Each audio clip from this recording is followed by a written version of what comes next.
the poor. The poor are at the center of the gospel, are at the heart of the gospel. If we take away the poor from the gospel, we will cannot understand the whole message of Jesus Christ.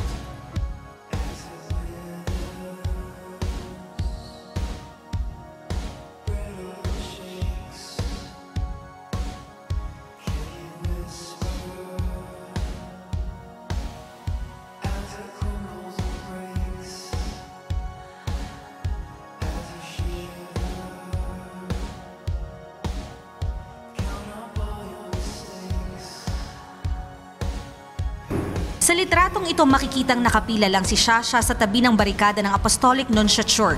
Buhat ang anak niyang si Shanrick, 10 buwang gulang lang ang sanggol na may cleft palate at birth defect na Goldener syndrome. Dahil sa karamdaman ni Shanrick, gusto nilang makita si Pope Francis kahit malayuan man lang. Pero higit pa sa kanilang inaasahan ang nangyari. Yung isang kasama ni Pope Francis, lumabas po, pinapasok kami sa loob. Tumagal ng 10 minuto ang mag-iina sa loob ng Nunciature at nang makaharap na ang Santo Papa. Iyak na kaka-nervyos. Tapos nung nakita ko na po siya, hindi na ako makapagsalita. Binigyan niya po kami ng rosary. Nagdasal po siya. Hindi na nagawang magpalitrato ni Shasha at mga anak kay Pope Francis, pero hindi raw ito importante.